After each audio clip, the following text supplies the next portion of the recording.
Hi, everyone, and welcome to today's session. I am Gabrielle Haggins, Research Assistant for OCCRL, the Office of Community College Research and Learning. And today we're exploring a concept called research.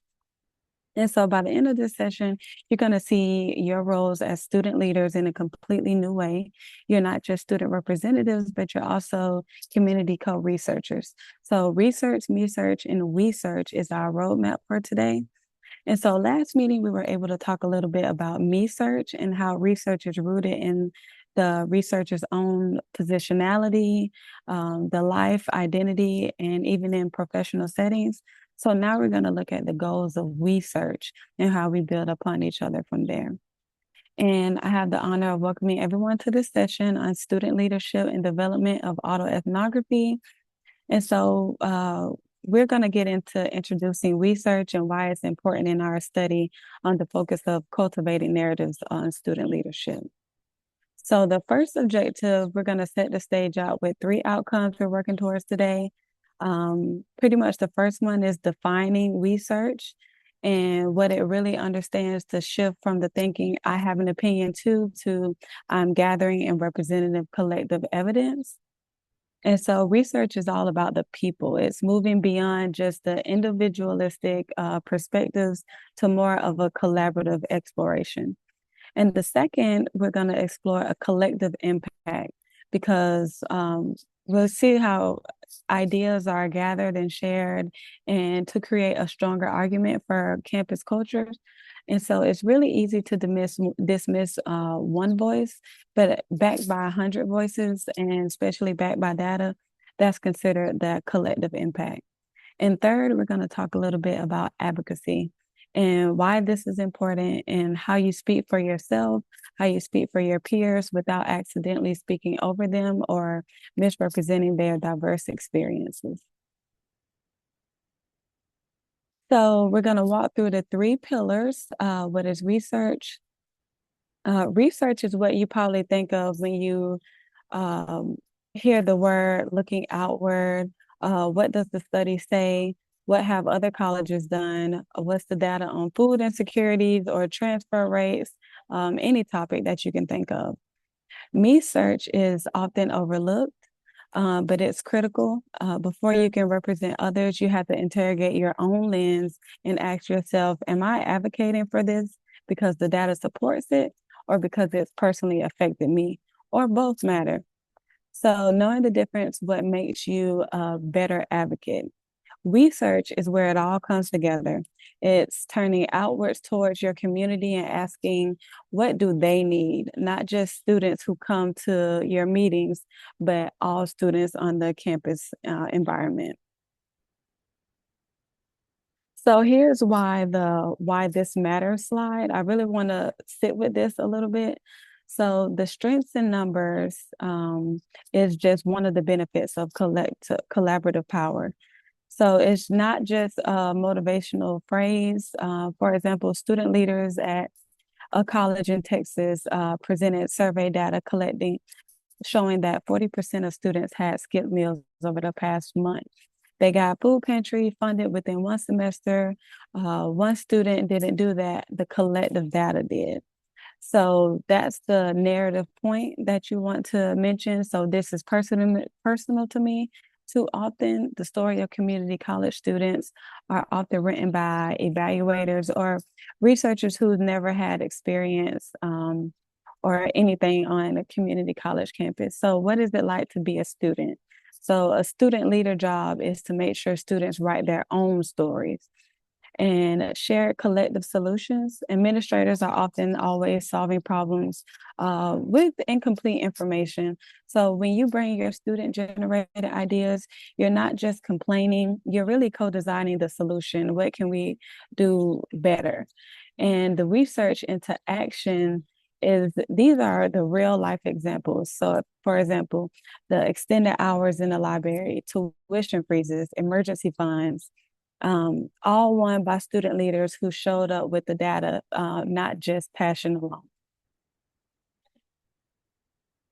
So these are some of the challenges research has, and that's recognizing biases. So the loudest students in the meeting may not represent the majority. Students who show up to town halls are often self-selected. Ask yourself regularly whose voices are missing from this room that should be here right now. And also maintaining objectivity. This is attention. You'll feel you care deeply about an issue, but what if the data shows something different than what you expected? A good researcher usually follows the data even when it challenges their assumptions. So ethical disclosure, if a student tells you about their housing struggles and confidence, and you bring it up to the board, have you violated their trust? Think about how to tell that story without exposing the person, the student, or the use of patterns and not names. And also, lastly, avoiding that tokenism. This one can definitely take effect. To have you ever been in a room with administrators and felt pressured to just agree so the meeting would go smoothly? So that's pretty much an example of a tokenism trap.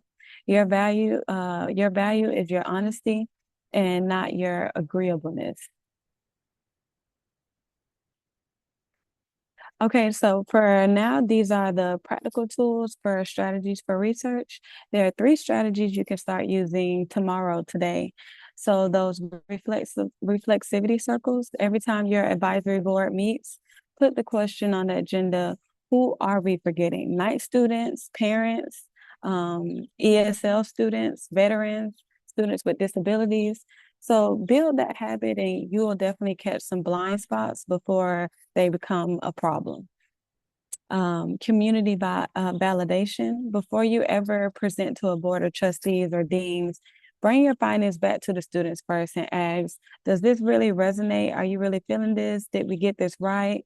This steps build the credibility that you need to prevent from misrepresenting your peers around you. And third, the triangulation of voices. So not a single method tells the whole story. So for example, using Instagram poll is fast, but skewed towards active social media users. So it may not get all of the student body. So that's why you would go with a formal survey to get a scope of what's going on for those students who aren't on social media. And also, even if it's a hallway conversation, that gets at the magnitude of all three. So all three of those can be a case for um, a more passionate strategy for research. And so that leads us to our next slide. With we had a closing activity, and I wanted everyone to engage, but the activity steps we're going to build the collective education journey mapping, starting with your own experiences as students here.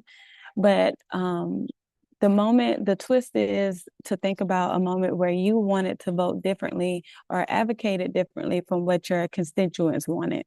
What held you back? What happened? And so most importantly, what is left out of that education journey map? So whose journey doesn't match the ones we're drawing? So there's five techniques that's simple. When you identify a problem, ask why 5 times in a row. You'll almost find a systemic root cause that no one was looking at. And so on the right, on the leadership prompts, these are the big questions to take back to your campuses. So I'd encourage everyone to take a screenshot or write them down. They're pretty much the seeds for your next research project. And so for our leadership prompts, these were pretty much the big questions to take back. These questions beyond the individual mindsets. What collective barriers prevents our peers from completing their degrees? Is it the 2 p.m. classes that clash with the work shifts, or the lack of childcare on campuses, or even transfer rates to four-year universities? So in our research, which students' populations are currently not shown in our data? How do we ensure that the part-time, evening, and non-traditional students are being represented in our next proposal to administration? And so the third one is what is one policy that wouldn't just help me succeed, but would lift the GPA or retention rates of the entire student body? And lastly, as the student advisory leader, what data do we want to hand off to next year's board to ensure the progress that we've made for the we doesn't just stop whenever we graduate.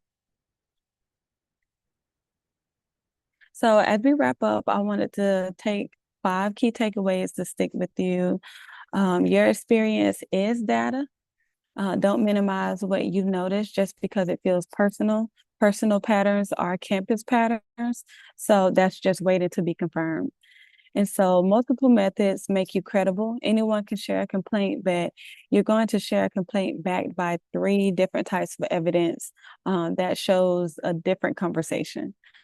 So research creates we solutions. This isn't just a research philosophy, it's a leadership philosophy as well. So when more people own the problem, more people own the solution. So you're a bridge between individual students and institutional systems. Um, Administrators often can't see what's happening at the ground level, but you can, and that's where your voice is heard, and that's your power. And finally, you're part of a national community of student leaders facing similar challenges.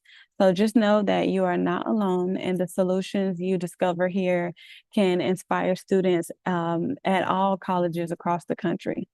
So that's a lot of responsibility, but I know the students are ready for it. And always remember, from I'm struggling to we're experiencing a systemic issue that needs to be addressed. That reframes everything. This is something that could feel like a personal failure and reveals it really as a structural gap that your leadership can help fix. You are given a seat at the table, so bring everyone with you. And if you would like to participate or know any student leaders at any community colleges, and if you have any questions or comments about the project, please feel free to reach out to OCCRL via email. It's attached. And also, thank you so much. This concludes our presentation overall, and OCCRL really thanks you for attending. Have a great day.